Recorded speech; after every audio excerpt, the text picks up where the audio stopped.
Hello नाज़रीन, अस्सलाम वालेकुम।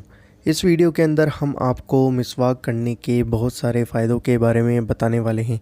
दोस्तों, अगर आप मिसवाक करते हैं तब भी इस वीडियो को देखिए, और मिसवाक नहीं करते हैं तो भी इस वीडियो को देखिए।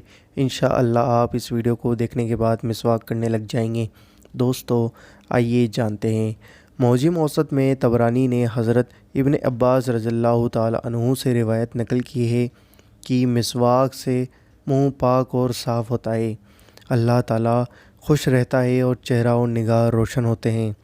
जामे कबीर में है कि मिसवाक से फसाहत बढ़ती है, दांत साफ़ रहते हैं, बलगम से हलक साफ़ हो जाता है, रतूबत को दूर कर देती है, आखिरी समय में जान निकलने में आसानी होती है और मौत के समय कलमा शहादत पढ़ना नसीब होता है। सुभान अल्लाह। दोस्तों, कमेंट में लिख दीजिए सुभान अल्लाह। कलमा शहादत मौत के वक्त नसीब होता है और ईमान पर हमारा ख़ात्मा हो सकता है अगर हम मिसवाक नियमित रूप से करते हैं। तो दांतों के मेल और दर्द को दूर करती है, मैदे को मजबूत और अक्ल को तेज करती है। मतलब मिसवाक करने से आपका डाइजेशन मजबूत हो जाता है, आपका डाइजेशन अच्छा हो जाता है और आपका दिमाग तेज़ हो जाता है। दिल को पाक करती है और चेहरे को नूरानी बनाती है। दोस्तों, मिसवाक करने से दिल पाक होता है और चेहरा नूरानी हो जाता है। कल्ब व दिमाग को ताकत देती है और आम बीमारियों से निजात देती है।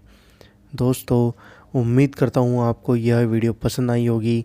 अगर वीडियो पसंद आई है तो इस वीडियो को दिल खोल कर और ज़्यादा से ज़्यादा शेयर करो और हर एक शख्स तक यह वीडियो पहुँचाओ जो भी मिसवाक करता है और जो भी मिसवाक नहीं करता है। दोस्तों, मिसवाक करने के बहुत फ़ायदे हैं, हमने कुछ फ़ायदे आपको इस वीडियो के अंदर बताए हैं। उम्मीद करता हूँ वीडियो पसंद आई होगी। वीडियो को लाइक ज़रूर करना, वीडियो को शेयर ज़रूर करना और हमारे इस चैनल को ज़रूर सब्सक्राइब करना, जो नीचे लाल कलर का बटन दिया होता है उसको दबाकर, और साथ में दिए गए बेल आइकन को ज़रूर दबाना हमारी वीडियो का नोटिफिकेशन सबसे पहले पाने के लिए। हम आपसे मिलते हैं अगली वीडियो के अंदर इंशाअल्लाह अज़्ज़ व जल।